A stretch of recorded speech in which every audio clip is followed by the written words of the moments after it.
What I want to share this morning is about the wrath of man. Ang galit ng tao.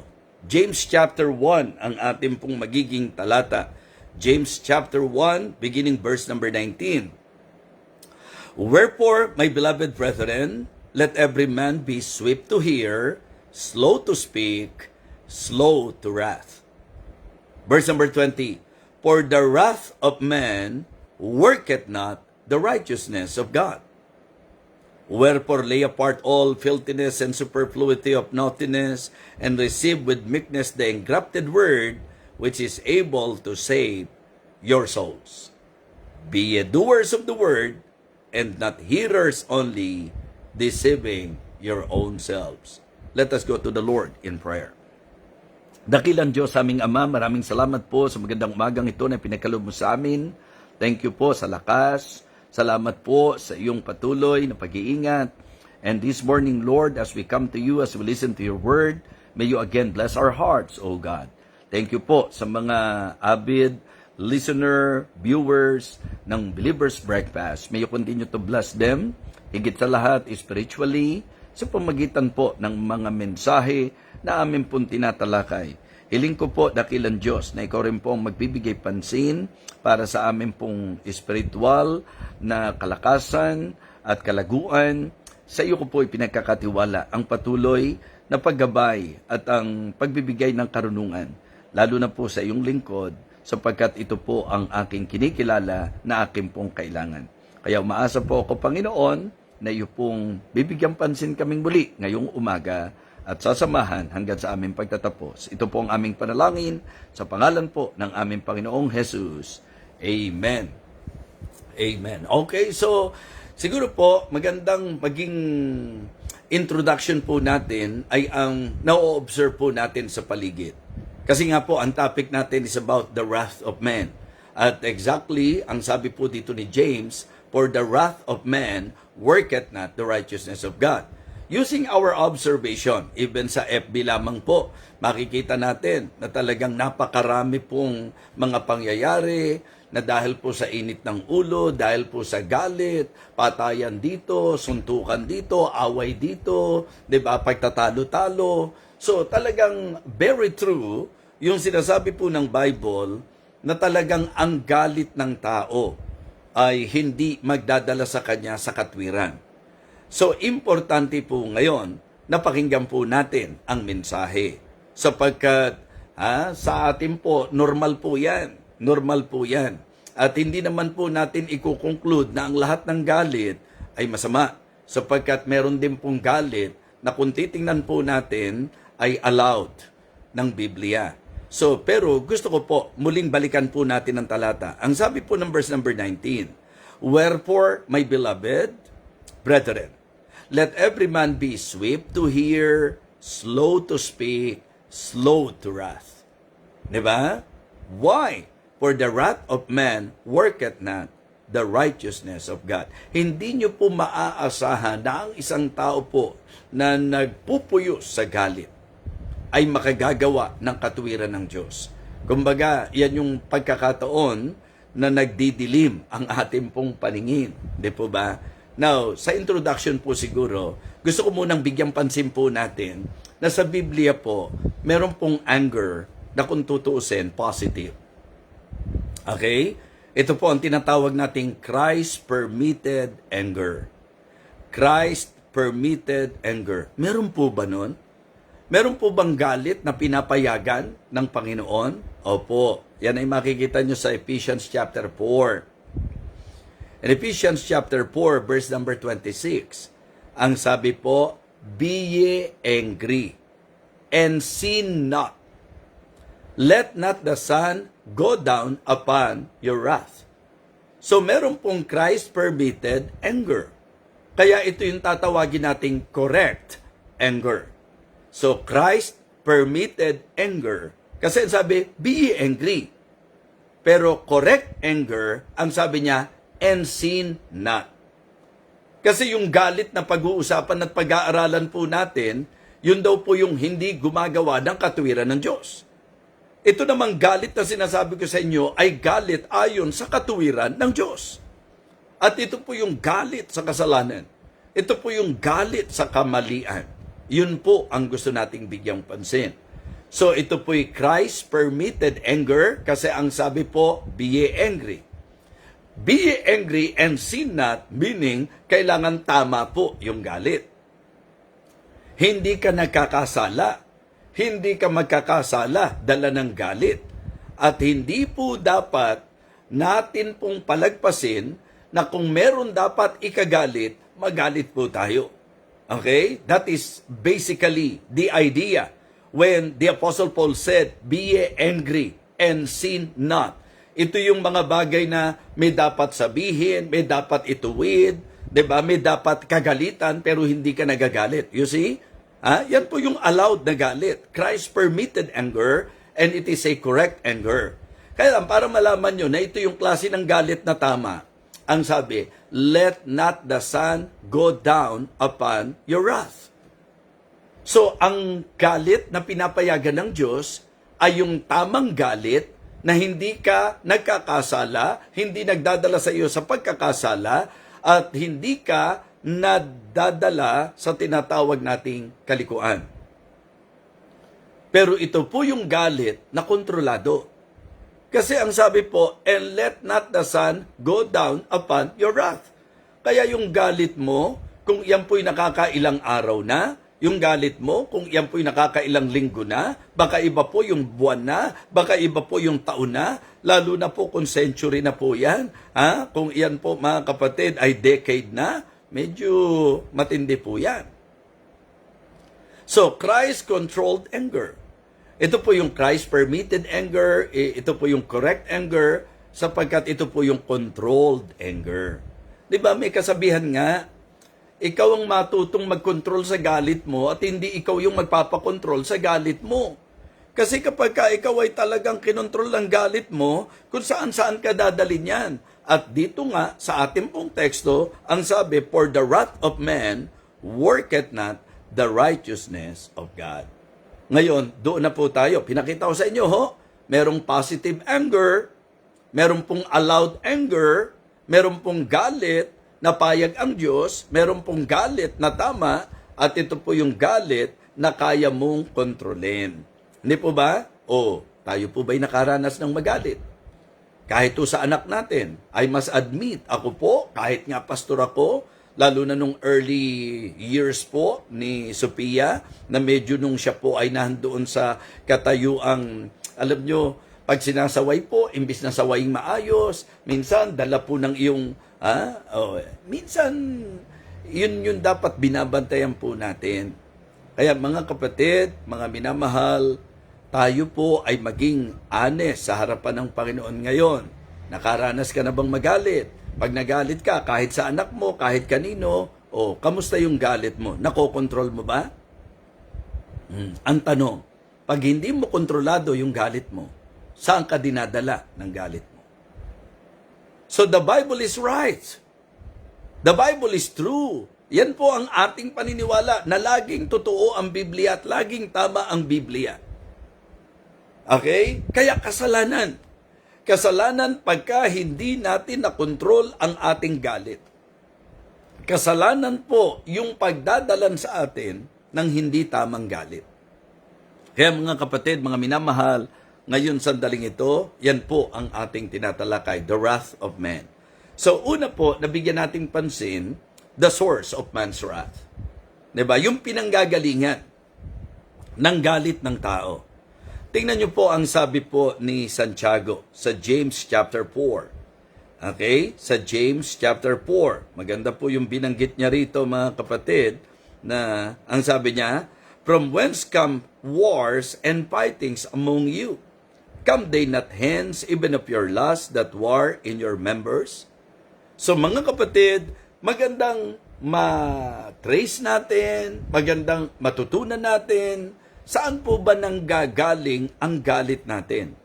Ano po ang pinagmumulan niyan? I do not know kung a-agree po kayo sa akin na sa totoo lang, ang galit, hindi naman sa labas nagsisimula yan. Within. Sa loob po. And you know what? Ang isa sa posibleng source ng ating galit ay ang pride. pagka tayo po'y nasaktan, kapag ka po yung ego natin, di po ba? So, pride, passions, and pain. Yan yung mga posibleng panggagalingan po, pagmumulan po ng galit natin. Yung pong offended tayo, di ba? Katulad nung sinasabi po ng Bible, na talagang ang tao po, kapag ka po nasaktan, sumama po ang loob, talaga namang maniwala po kayo. Ang tendency po niyan, magalit. Tingnan niyo po sa Proverbs chapter 13, mga kapatid. Sa verse number 10, ang sabi po, only by pride cometh contention, but with the well-advised is wisdom. So, sabi po yung pagkakagulo, yung talagang pag-aawa, yung pagtatalo-talo, galing po yan sa tinatawag nating pride. Yung ego po natin, pagka nasasaling na, minsan po yung mga unresolved bitterness, yung kapaitan sa puso natin. Kaya nga sabi ko po, sa usapang source of man's wrath, ang pinanggagalangan nito, pride, passions, and pain. Yung mga frustrations po natin. Diba? Mga kapatid, mga minamahal, importante po na atin pong mabigyang pansin ang pinanggagalingan ng galit natin. Baka mamaya, nadadala ka lang, at yan po ay dahil sa ego mo. Okay? So, mga kapatid, maraming pagkakataon na dapat hindi mo ego yung ego. Diba? Hindi mo dapat ego yung ego. Yung pride natin, mga kapatid, kapag ka tayo nasaktan, kapag ka tayo na-offend, diba? Ang tendency natin, magalit. Kaya nga, importante lagi na mapaalalahanan po tayo ng salita ng Diyos. Let every man of you be swift to hear, slow to speak, slow to wrath. Diba? So, yun po, makinig po tayo ngayon. Atin pong bigyang pansin po ito, considering that the wrath of man worketh not the righteousness of God. Diba? Yan po yung masasabi po nating careless response natin eh. Pero yung nagiging result, costly, mga kapatid. Ganong kabilis. Pagka, di ba, yung bugso, pagka nagpadala ka sa galit, dahil nga nasaling ang ego mo, dahil nasaktan ka, dahil hindi nangyari yung gusto mo, yun po ang puposibleng kahihinatnan. So, kaya, mga kapatid, mag-ingat po tayo. At atin pong tanggapin, unawain ang mga paalalang ito. Tingnan niyo po ang sabi ng Proverbs chapter 14 and verse number 17. He that is soon angry dealeth foolishly, and a man of wicked devices is hated. So kapag ka, halimbawa, di ba meron tayong sinasabi, pagka ikaw magpapasya, nako, tiyakin mo na hindi ka magpapasya dahil sa galit mo. Dahil ang galit ng tao, hindi katwiran ng Diyos ang gagawin yan. Mag-asawa kayo, nagkaroon kayo ng conflict, nagtalo kayo, at talagang may mga pagkakataon, sharp yung pagtatalo nyo. Alam nyo, kung doon sa moment kayo magde-decide, isa lang naman ang desisyon yan, maghiwalay na tayo. Diba? Tapusin na natin ang lahat ng ito. Ganyan po lagi ang desisyon. Why? Kasi galit po tayo eh. Pero ang galit nilipas po yan eh. Kasi malaki ang problema mo kung hindi mo palilipasin ang galit. Mga kapatid, mga minamahal, don't you ever make any decision doon sa moment na talagang nasa peak kayo ng inyong emotion. So, because of emotional outburst, minsan kung ano-ano lalabas sa bibig natin, mapapansin nyo po yan. Pagka ang tao po galit, naku, maniwala kayo kung ano-anong litanya ang pagsasasabihin po niya. Mga kapatid, mga minamahal, hindi healthy, hindi helpful, it is not good. Hindi po magiging pantas ang kapasyahan kapag tayo po ay nasa galit. Kaya nga, ang sabi niya, he that is soon angry dealeth foolishly. Yung talagang magagalitin, mga kapatid, hindi makapag-decide ng maayos eh. I thank God and I praise God sapagkat little by little, dinevelop po niya yan. So, na-use po kami sa ganun. Minsan nga po, mga nagkukwentuhan lang. Kala mo, galit na kasi laging mataas ang tono. Tapos kapag ka meron pong, at hindi madaling mawala po yun. So, kaya importante lagi na tayo po ay natuturuan ng salita ng Diyos. So, nakita po natin, diba, kapag ka po ang pinag-usapan yung pinanggagalingan ng galit, nakita po natin ang posible pride, passions, and pain.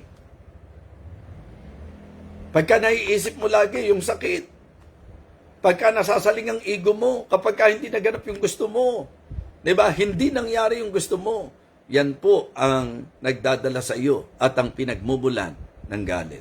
So, you better be careful. Dahil sabi ko, ang mangyayari dyan, magiging careless tayo sa ating response at ang masakit, costly yung magiging resulta. Halimbawa lang po, nagkagalit kayo. Ito, maaring it sounds katawa-tawa, pero nangyayari po ito sa tunay na buhay.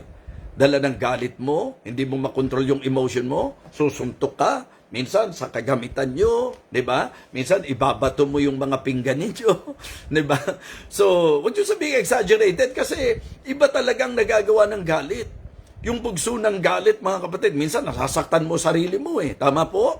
Inuuntog mo ulo mo sa pader, sinusuntok mo yung pader, o kaya yung mga gamit ninyo, kung ano yung mga kahit mahalagang bagay sa inyo yan, pagka nagalit ka, diba, na ibabalibag mo yan, or marahil po, talagang kapag galit na galit ka, sinampal mo ang anak mo, kung ano-ano yung mga napaggagawa mo, yung iba nga po, ang mas malala pa dyan, nanaksak, very costly ang magiging resulta.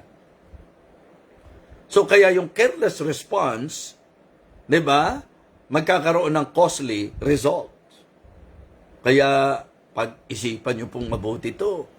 Kaya humingi na tayo ng biyaya sa Diyos na talagang tayo magbago na kung tayo po yung napakadaling magalit. Ingat po mga kapatid. Hindi ka dadali ng galit na yan sa katuwiran ng Diyos. Yan ang eksaktong sinasabi po ng talata natin mga kapatid. Kaya nga dapat medyo ating pong bantayan ang ating pong temper, mga kapatid.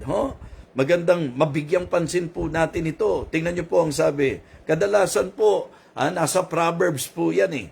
Sa verse number 32, tingnan niyo ang sabi po, He that is slow to anger is better than the mighty, and he that ruleth his spirit than he taketh a city.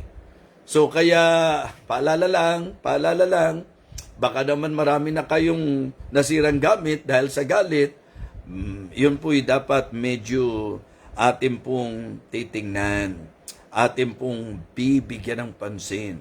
Dahil nga po sa ang galit po ay hindi nagdadala sa katwiran ng Diyos, therefore, ito yung kasalanan. Kasalanan na dapat natin pong medyo bantayan po. Be angry and sin not. Let not the sun go down upon your wrath. At ang dulo po niyan, let all bitterness and wrath and anger and clamor and evil speaking be put away from you. So napakaganda po na ito ay ating matutunan. Okay, una po, the source of man's wrath. The source of man's wrath. Ikalawa po, the spread of man's wrath. 'Di ba? Yung pong masasabi po nating paglawak nito, paglaganap po nito, ang taong galit, hindi po siya nagsasuffer lang na mag-isa. May damay lagi. Yan ang karaniwan na nangyayari mga kapatid, mga kaibigan. Kapag ka po pinag-usapan natin ang galit, maniwala po kayo. Laging may damay po yan. Diba? Mainit ang ulo mo, pati mga kasama mo sa bahay na wala namang kinalaman na pagbalingan mo, and because of that, nakagawa ka na ng away. Hindi na kayo magkasundo. So, mga kapatid, it divides families. Talagang kahit sa pamilya po, kapag ka po pinapaghari natin ang galit, may mga nagkakasirang relasyon sa usapan ng pamilya. It damages fellowship, mga kapatid. And it is very destructive. Diba? Dividing, damaging, destroying, distracting. Yan po, mga kapatid, ang problema. Kaya nga, ito yung masasabi nating epekto, paglagana, paglawak ng galit po natin. Tinitiyak ko po yan.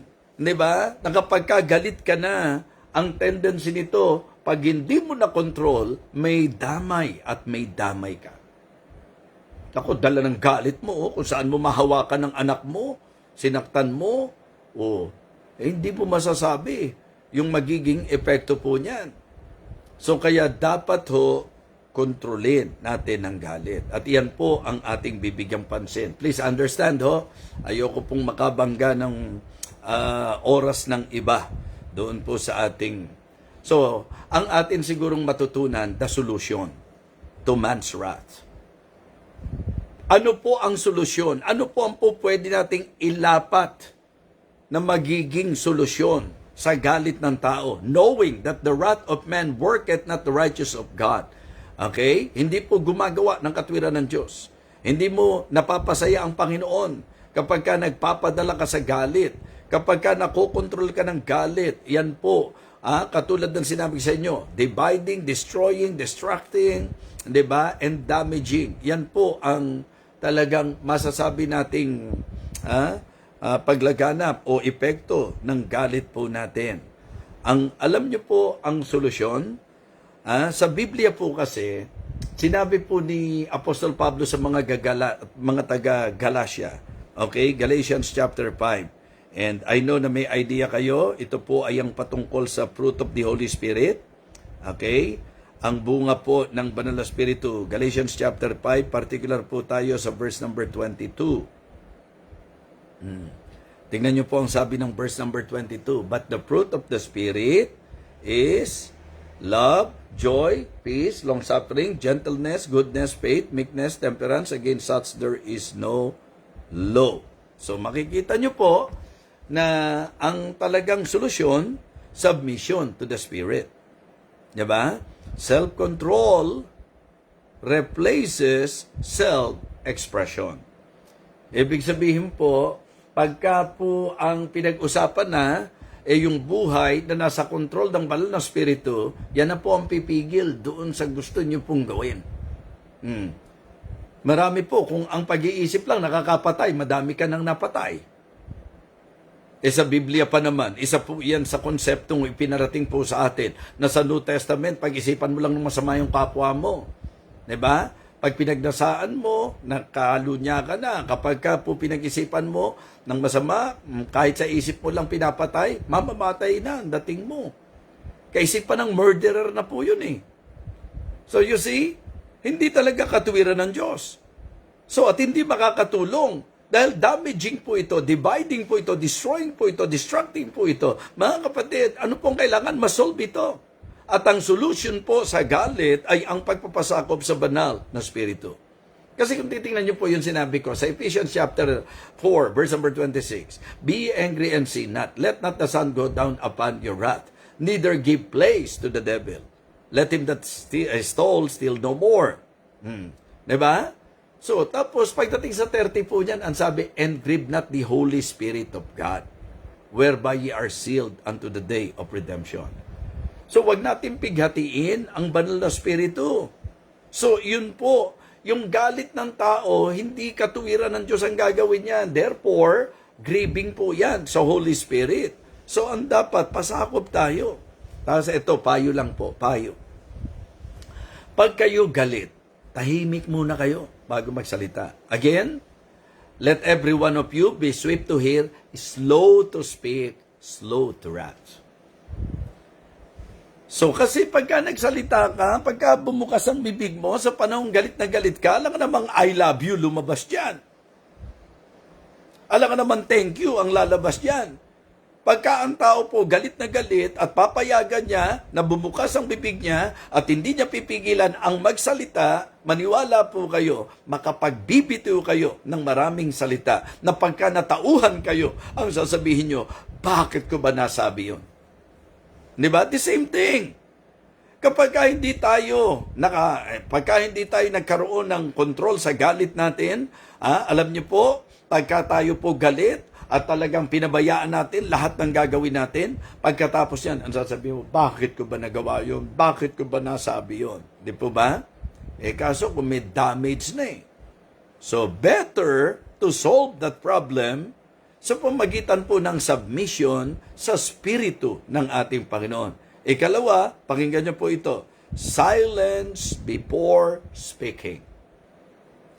medyo bago kayo mag-usap, pahupain mo muna ng husto yung sarili mo. Diyan ako natuto sa wife ko. Kasi kapag ka meron pong something na nararamdaman ako sa kanya, na parang mabigat ang loob niya, parang galit siya, gusto ko mag-speak up siya, gusto ko magsalita siya, maging open po siya. Pero alam niyo po, sabi niya pa, pagka kasi ako nagsalita sa kalagayang masama ang loob ko, ano lalabas sa bibig ko? Aba, may wisdom. Hindi para palipasin yung galit. Ibig sabihin po, yung palipasin ng araw sa galit. Kundi ang tama, palipasin mo muna yung taas ng emosyon. Kasi kapag kayo po'y nagpilit na talagang, di ba, mag-uusap sa parehong galit na galit po kayo, palagay ko po, ang magiging pukulan at palitan nyo po ng salita niyan, hindi maganda. Kaya may wisdom doon. Di ba? Surrender to our Savior. Surrender at the cross, at the Savior's cross. Ano po natin yan? Isuko po natin lahat yan, mga kapatid. So napakaganda, nabigyang pansin po natin sa ating pag-aaral na ang solusyon naman, mga kapatid, is submission, silence, and surrendering. Ang ibig sabihin po, talagang lahat ng galit natin, isurrender natin sa atin pong Panginoon. Let all bitterness and wrath and anger and clamor and evil speaking be put away from you. Hindi po masosolve ang problem kapag ka nagpilit tayo na sa panahong galit na galit tayo, sige lang, di ba? Magsasalitaan tayo. Ano po ang magiging palitan ng salita? Kaya nga sabi ko sa inyo, dami ko natutunan sa wife ko pagdating po sa control. Siyempre, banal na spirito po yun na gumamit po sa kanya. Kasi alam ko tama po yun sinabi niya pagka ako nagsalita na masama ang loob ko, ano i-expect mo? Nalalabas sa akin, kaya wag mo muna akong piliting magsalita kapag ka meron akong dala-dala, kapag ka may galit sa puso ko, kapag ka masama ang loob ko. Tama Kasi pagka po pinagsalita ko siya, di lalabas yung sama ng loob niya. Sasalubungin mo na naman yan. Hindi kayo magkakatapos. Maniwala kayo. Kahit po sa daan lang, sa kalsada, kapag ka nauna yung, bakit mo ba ako, di ba? Kinigit-git mo ako Tapos, kanina ka pa. Tapos magsasali, ikaw nga kanina pa. Magpapalitan. Bakit ba hindi natin matutunan na talagang sa usapang driver, the same error na pwedeng na-commit natin even wala tayong intensyon. Kaya nga sabi nila, wala namang hindi madadaan sa maayos na pag-uusap. Kaya mga kapatid, yun po ang i-develop natin, yun po ang i-practice natin.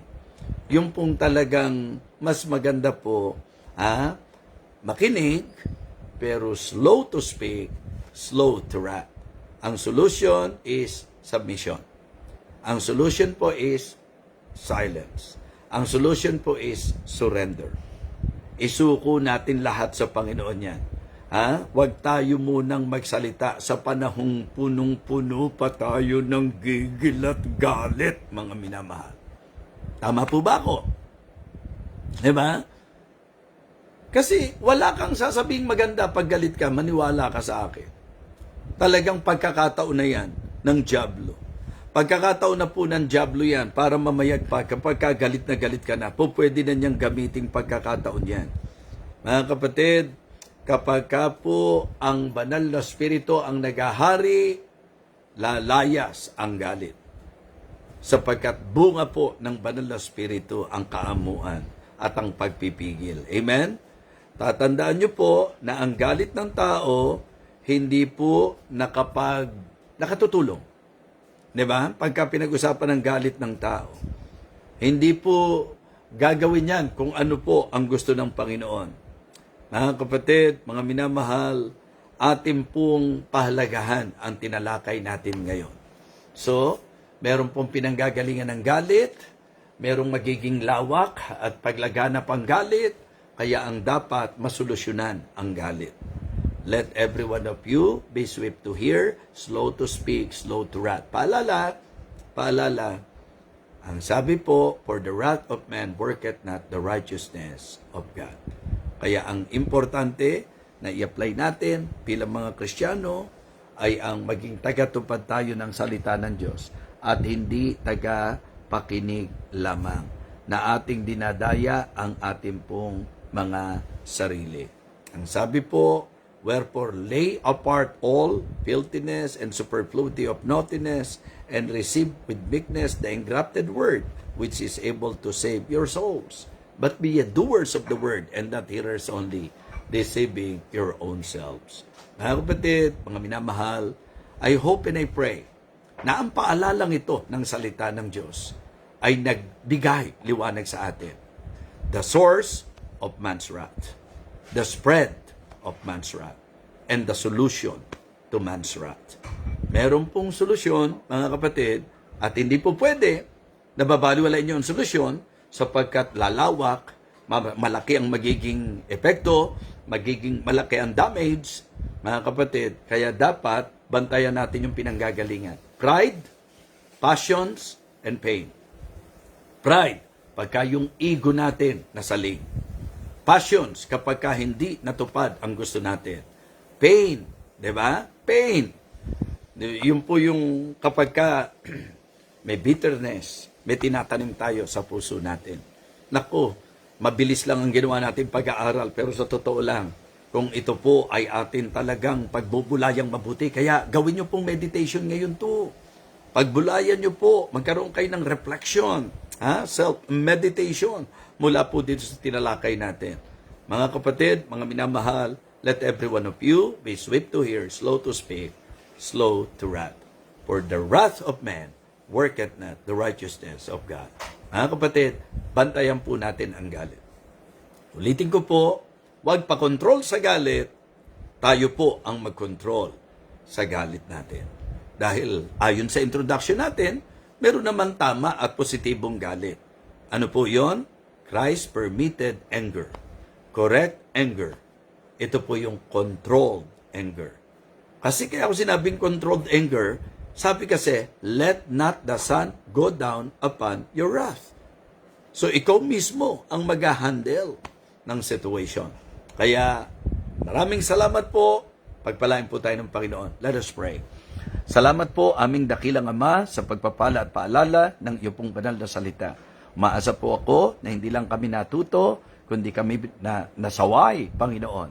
At nagkaroon kami ng realization sa maraming pagkakataon na posibleng naisahan na po kami ng dyablo dahil napadala po kami sa galit.